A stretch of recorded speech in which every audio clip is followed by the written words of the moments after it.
Subscribe to my YouTube আমরা channel. যারা সাধারণ মানুষ তারা এই পক্ষ কি তিথি কি খুব একটা ভালো করে বুঝি না। একটু আপনাদের বুঝিয়ে বলি। আমাদের প্রত্যেকটি মাসে দুটো পক্ষ আসে, কৃষ্ণপক্ষ এবং শুক্লপক্ষ। এই শুক্লপক্ষ এবং কৃষ্ণপক্ষ আসলে কি? আকাশে যে চাঁদ ওঠে সেই চাঁদ কৃষ্ণপক্ষে ক্ষয়ে যেতে থাকে আস্তে আস্তে, তখন সে অমাবস্যায় সম্পূর্ণরূপে অদৃশ্য হয়ে যায়। আবার অন্যদিকে যে পক্ষে চাঁদ বৃদ্ধি পায় সেটিকে বলা হয় শুক্লপক্ষ।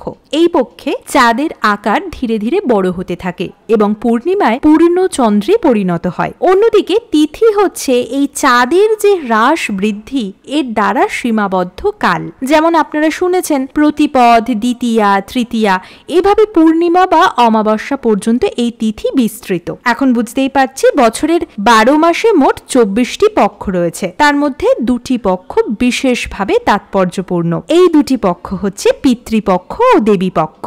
ভাদ্র পূর্ণিমার পরের কৃষ্ণপক্ষকে বলা হয় পিতৃপক্ষ। এই পক্ষের অমাবস্যাকে বলা হয় মহালয়া। মহালয়ার পরের পক্ষকে বলা হয় দেবীপক্ষ। অর্থাৎ মহালয়া হচ্ছে পিতৃপক্ষ ও দেবীপক্ষ নামক পক্ষ দুটির মিলনক্ষণ। হিন্দু ধর্মে পিতৃপক্ষ অত্যন্ত গুরুত্বপূর্ণ এক আধ্যাত্মিক সময়। এই সময় শ্রাদ্ধ, তর্পণ ও পিণ্ডদানের মাধ্যমে পূর্বপুরুষদের আত্মার শান্তি কামনা করা হয়। এবছরের দ্বিতীয় চন্দ্রগ্রহণের দিন থেকেই শুরু হচ্ছে পিতৃপক্ষ। এই দিনটি শ্রাদ্ধ পূর্ণিমা নামেও পরিচিত। বৈদিক পঞ্জিকা অনুযায়ী এবারের পিতৃপক্ষ 2025 শুরু হবে 7ই সেপ্টেম্বর অর্থাৎ রবিবার এবং শেষ হবে 21শে সেপ্টেম্বর রবিবার। 7ই সেপ্টেম্বর ভাদ্র পূর্ণিমার দিন থেকে শুরু হচ্ছে পিতৃপক্ষ, আগেই বললাম। তবে এবারের পিতৃপক্ষ নানান কারণে বিশেষ। এদিনই লাগতে চলেছে বছরের দ্বিতীয় এবং শেষ চন্দ্রগ্রহণ। এমনকি আশ্বিন কৃষ্ণপক্ষের সূচনাও হবে চন্দ্রগ্রহণের মাঝে। আবার গ্রহণ শুরুর 9 ঘন্টা আগে থেকেই সূতক কাল শুরু হবে। আমাদের হিন্দু ধর্মে এই তিথির বিশেষ মাহাত্ম্য রয়েছে। মনে করা হয় এই সময় পিতৃলোক থেকে মর্তে আসেন পূর্বপুরুষেরা। তাই পিতৃপক্ষের 15 দিন পূর্বপুরুষদের আত্মার শান্তি কামনা করে শ্রাদ্ধ এবং তর্পণ করা হয়ে থাকে। এর মাধ্যমে পূর্বপুরুষদের আশীর্বাদ লাভ করা হয় ও জীবনে আগত বাধাও দূর হয়। মহাভারত অনুসারে আমরা জানতে পারি মহাবীর কর্ণের আত্মা যখন স্বর্গে যায় তখন তাকে মণিমাণিক্য খেতে দেওয়া হয়। তখন সে প্রশ্ন করেছিল যে আমাকে অন্ন বা জলের পরিবর্তে মণিমাণিক্য কেন খেতে দেওয়া হচ্ছে? তখন দেবরাজ ইন্দ্র তাকে বলেছিল, তুমি সারা জীবন এসব মণিমাণিক্য দান করেছো, পিতৃপুরুষের উদ্দেশ্যে কখনো জল তো দাওনি, তাই তোমার জন্যও এই ব্যবস্থা। কর্ণ বললেন, আমি তো আমার আসল বাবা মার পরিচয় জানতাম না। আমি তো আমার পালক পিতামাতার গৃহে প্রতিপালিত হয়েছি। আমার প্রকৃত পূর্বপুরুষগণ কারা তা সম্পর্কে তো আমার বিন্দু মাত্র ধারণাই ছিল না।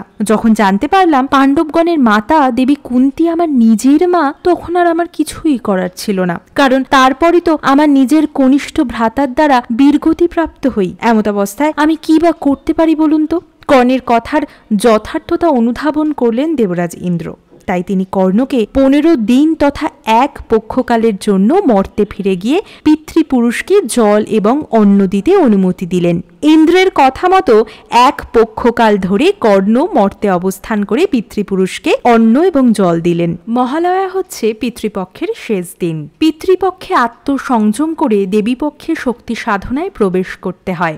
দেবী শক্তির আদি শক্তি।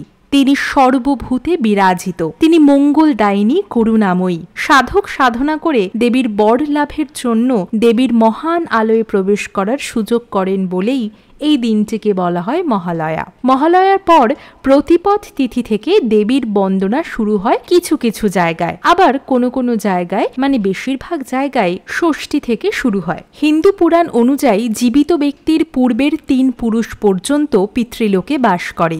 এই লোক স্বর্গ ও মর্তের মাঝামাঝি স্থানে অবস্থিত। পিতৃলোকের শাসক মৃত্যু দেবতা যম। তিনি সদ্য মৃত ব্যক্তির আত্মাকে মর্ত থেকে পিতৃলোকে নিয়ে যান। পরবর্তী প্রজন্মের একজনের যখন মৃত্যু হয় তখন পূর্ববর্তী প্রজন্মের একজন পিতৃলোক ছেড়ে স্বর্গে গমন করেন এবং পরমাত্মায় লীন হন, অবশ্যই তার কর্ম অনুযায়ী, এবং এই প্রক্রিয়ায় তিনি শ্রাদ্ধ অনুষ্ঠানের ঊর্ধ্বে উঠে যান।